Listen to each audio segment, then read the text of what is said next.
शक करते हैं हम पर। इस तरह का सवाल करना आपका शक नहीं, आपका शक करना सवाल है। बिल्कुल शक करना है। ये शक नहीं है, ये सिर्फ सवाल है। ये सिर्फ एक सवाल है। आपने सरकार से सवाल किया, इसलिए हमारा आपसे सवाल था। हमारा आपका नजरिया पूछा जा रहा है। अरे नजरिया संविधान का है हमारा, भारत का संविधान के ऊपर ओवैसी साहब ये बताइए कि तालिबान हमको मुल्क से, भारत से मतलब, हमको दूसरे पड़ोसी से क्या मतलब, हमको नजरिया क्या नजरिया, कौन सा नजरिया? हमारा नजरिया संविधान का है। हमारा नजरिया कॉन्स्टिट्यूशन का है। इसी संविधान के नजरिए से आप क्या मानते हैं, ये तो बता दीजिए। इसी संविधान के नजरिए से सरकार को तय करना। ओवैसी साहब ये बताइए, अच्छा, इसी संविधान के नजरिए से भारत सरकार को तय करना है कि वो टेररिस्ट ऑर्गेनाइजेशन में शामिल करेंगे नहीं करेंगे। और ये संविधान के नजरिए से हमको पूरा हासिल है कि हम अपने मजहब पर चले, हम भारत के शहरी हैं। ये हर चीज दुनिया में संविधान वो हो रहा है, हम तो कोई पूछ रहे हैं। ये बताइए कि और भारत पर उसका क्या असर पड़ेगा? ऑन रिकॉर्ड ये बात कहा कि ये जो तब्दीली आई है ये पाकिस्तान, चीन, ये इनको मजबूत करेगा और मुस्तकबिल में हो सकता है, फ्यूचर में ये भारत के लिए एक फिक्र की बात हो सकती है। ये मेरा ऑन रिकॉर्ड मैं कह चुका हूं, ऑन रिकॉर्ड इस बात को कह चुका हूं। और उसके बावजूद भी हमारा एम्बेसडर उनसे मिलता है, हम मिलते हैं उनसे। और जो लोग भारत के एम्बेसी में काम करे थे अफगानी, उनको क्या लाए हमने? छोड़ दिया हमने उनको वहां पर, छोड़ दिया हमने उनको वहां पर। 4 हमारे कॉन्सुलेट थे, एक एम्बेसी हमारी थी वहां पर। हर साल 900 अफगानी को, 800 अफगानी को हम लाकर यहाँ पढ़ाते थे भारत में। 16,000 अफगानियों को हमने तालीम दिलाई, पढ़ाया, लिखाया, काबिल बनाया। अब क्या पोजीशन है हमारा बताइए वहां पर? हमने छाबार पोर्ट को डेवलप किया ईरान से ट्रेड करने के लिए। यही तो हम जानना चाह रहे हैं ना। और ये बातें पूरी हमने ऑल पार्टी मीटिंग में भी कही थी। पूछ लीजिए भारत सरकार से, ये सवाल हमने उठाए वहां पर। बोलिए क्या करेंगे आप? क्या आप इनको टेररिस्ट लिस्ट में डालेंगे? क्या आप इनको यूएन सैंक्शन कमेटी में आप डिलिस्ट करेंगे या टेररिस्ट रखेंगे? और रखते हैं तो फिर क्या आप यूएपीए में उनको शामिल करेंगे? और अगर नहीं करते तो अपने बीजेपी के लोग जो बकवास करें उनको रुकाइए। यहां पर ये सवाल उठता है ना, तो सरकार से हर आदमी जाके बोल रहा है, जो इनके खिलाफ है उसको खड़े होकर शुरू हो जाते हैं। सर, आपकी पार्टी के नेता बिहार में फिलिस्तीन और इजराइल पे बयान दे सकते हैं, और आप राष्ट्रीय नेता हैं, आप कह रहे हैं कि हमको अफगानिस्तान के मसाइल से कोई मुतालबा नहीं। आपने कभी पढ़ा महात्मा गांधी ने क्या कहा फिलिस्तीन के बारे में? आपने पढ़ा कभी? नहीं, आपने कहा कि अफगानिस्तान के मसाइल से मेरा कोई मुतालबा नहीं है। आपको इतना दर्द क्यों रहा है पेट में? सुन तो लीजिए ना, सवाल आपसे बहस करना चाहे तो आ जाइए, डिबेट कर लेते हैं। आप जर्नलिस्ट से सवाल किया ना, जवाब सुनिए। सर, नेताओं को पेट में दर्द होता है, हम तो सिर्फ सवाल करते हैं। हमको नहीं, हम तो सिर्फ सवाल कर रहे हैं। हमको नहीं होता, हम तो फिर हमको होता है, तो हमको थोड़ी ना होता है।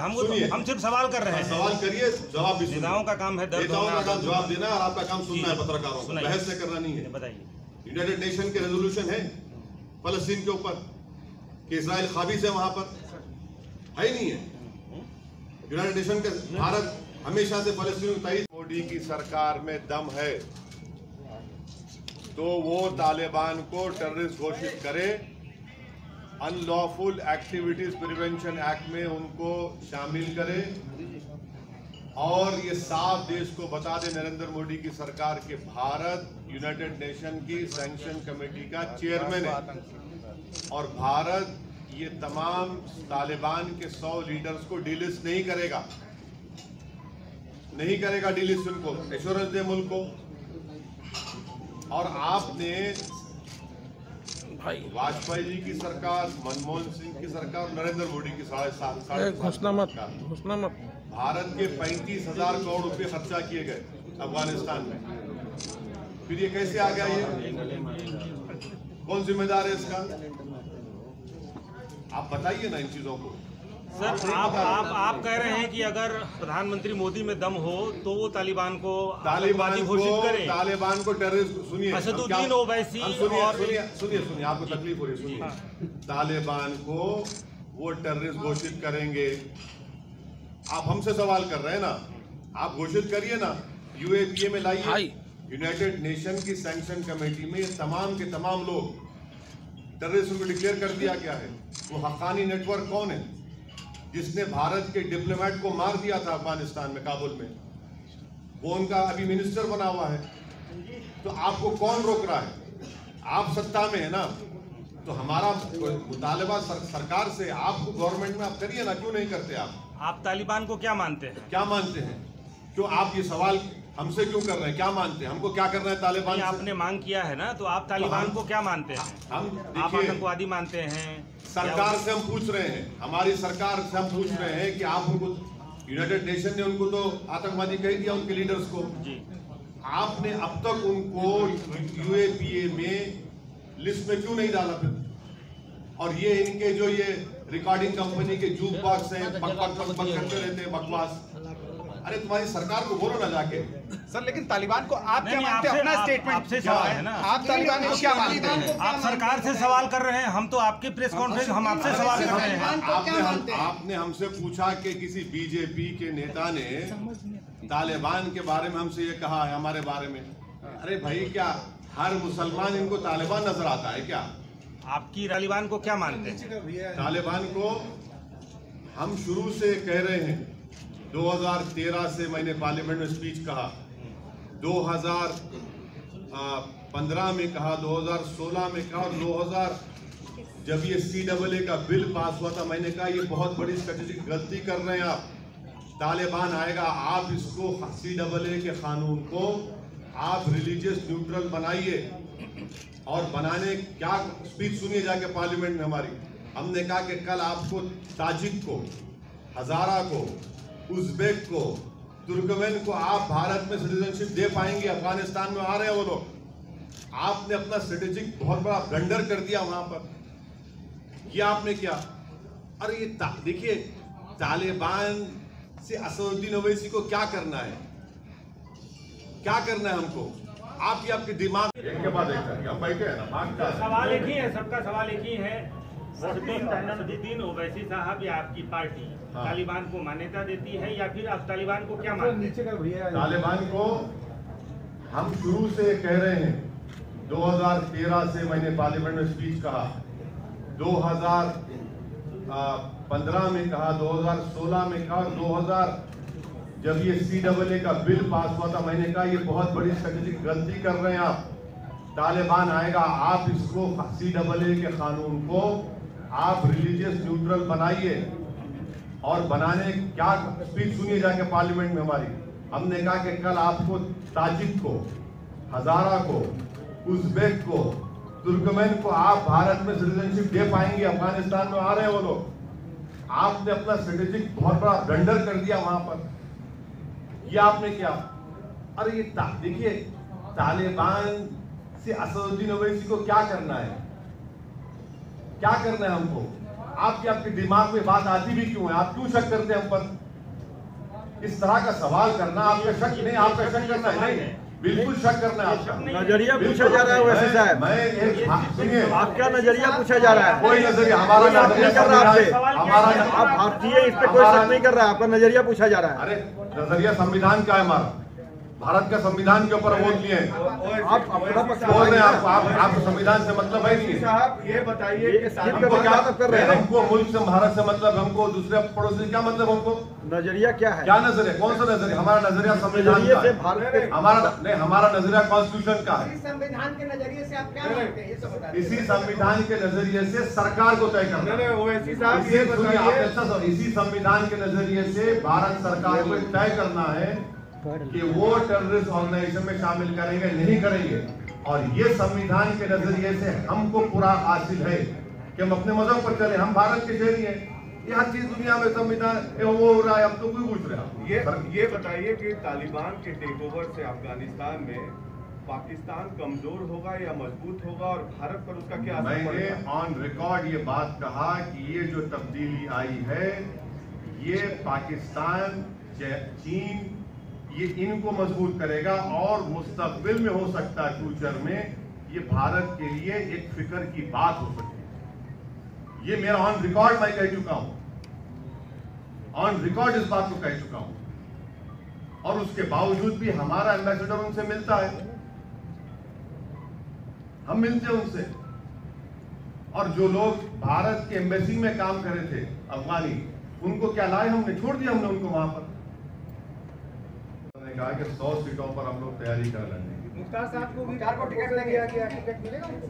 नहीं मालूम, अभी तो मुझे नहीं मालूम उस बारे में। आपकी पार्टी के किसी नेता ने कहा कि उनको? हाँ, हमने ये कहा कि अगर उनको टिकट हम देने तैयार हैं, अब उनसे बातचीत नहीं हुई हमारी। ये बाहुबलियों को आपकी पार्टी जगह दे रही है, ऐसा आरोप लगेगा आप पे? प्रज्ञा ठाकुर दूध की दुल्हन है। क्या बात है? 37% MLA बीजेपी के इनके क्रिमिनल चार्जेस हैं यूपी में। जेडीयू इतने MP कितनों पर केस है बताइए? ये सब क्या है? लोकप्रिय नेता है पूरे। आप भी उसी धारा में चलेंगे ना? अरे जब आपके लिए अच्छा है तो मेरे लिए भी अच्छा होना चाहिए ना। आप दाग अच्छे हैं, दाग अच्छे हैं। दाग आपको हमारी नजर आते हैं ना, दूसरों के दाग आपको दूध की तरह नजर नहीं आते। आपको आपको दिखता है कि वो जख्म है नजर आते हैं। उस हिसाब से अतीक अहमद आपको फ्रीडम फाइटर नजर आते होंगे। हाँ, अतीक अहमद साहब आपको प्रज्ञा आपको फ्रीडम फाइटर नजर आती होगी ना? नहीं, आपको नजर आती होगी नहीं। ये गलत बात है। उनके ऊपर चार्जेस हैं, कोर्ट ने प्रूव नहीं किया और इलेक्शन कमीशन उनको इजाजत देता लड़ने की। अगर आप फ्रीडम फाइटर की बात करें तो फिर चलिए सबकी बात करिए, कौन रोक रहे हैं? अतीक अहमद फ्रीडम फाइटर हैं। अतीक अहमद भारत के शहरी हैं और लीगली वो इलेक्शन लड़ सकते हैं। उन पर क्रिमिनल केसेस हैं और अभी तक वो इलेक्शन लड़ सकते हैं, लड़ेंगे। क्यों बात है? आप लड़ा रहे हैं? बिल्कुल लड़ाएंगे। भी आ रहे हैं? नहीं, वो बात अभी नहीं, जब होगी बताएंगे। अभी आपने कहा महिलाओं के सम्मान की बात की, आपने कहा कि भैंस और महिला को एक साथ नहीं देखा जा सकता। बोला गया ना, मुख्यमंत्री ने बोला। इसी से एक सवाल है सर रिलेटेड कि दिल्ली में एक मामला आया है रियाजुद्दीन, जिसने 9 साल पहले तलाक दे दिया और फिर अब वो 9 साल बाद अपनी वाइफ के पास आता है और कहता है हलाला के जरिए तुम उसे फिर दोबारा निकाल दो। अब इस पर आप क्या, कैसा सम्मान है? केस बुक करिए उसके ऊपर। क्या आपको मालूम भारत में कितने चाइल्ड मैरिज होते हैं? तो मुसलमान कितने हैं बोले आपको? कितने चाइल्ड मैरिज होते बताएं आपको मालूम 33 लाख महिलाएं शादी होकर अपने शौहर साथ में, उसमें कितने महिला मुसलमान हैं बताइए? एक इशू उठाकर आप लोग कब तक ऐसा करेंगे? छोड़िए ना, अरे छोड़िए ना,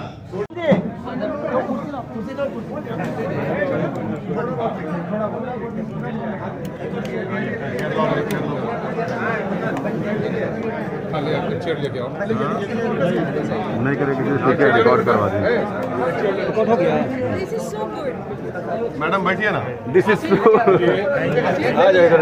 महिला फर्स्ट अख्तरुल साहब का। आ जाओ भाई, कोई भैंस की बात थोड़ा है यहाँ। वैसे साहब महिला और भैंस में फर्क करते हैं क्या अख्तरुल भाई? यकीनन।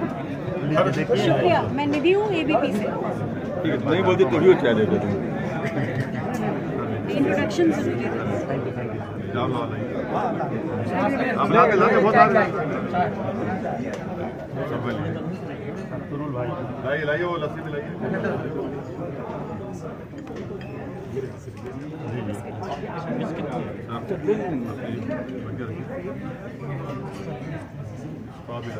आते रहिए यूं ही, इलेक्शन बाद बहुत। हाँ, अचानक शादी है, शादी अटेंड करना। अच्छा, हमसे पूछकर वो वक्त दिए थे, मुझे आ रहे हैं। सब लोग ये पूछे कि अचानक इस बार क्या होगा?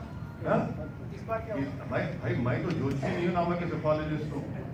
मैं हाथ देखकर भी नहीं बोल सकता क्या होने वाला है।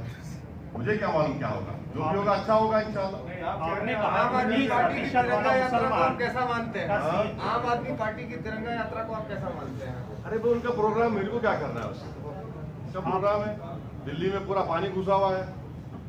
आपने कहा है कि 11% यादव वोट बैंक वाले यादव ना 11 मुख्यमंत्री बनेगा और 19% वाले मुसलमान को मुख्यमंत्री अब बनाना चाहते हैं उत्तर प्रदेश में। तो क्या धर्म आधारित आप मुख्यमंत्री चुनेंगे उस तरीके से? नहीं, धर्म आधारित कहाँ है? आपने CS का डेटा पढ़ा आपने?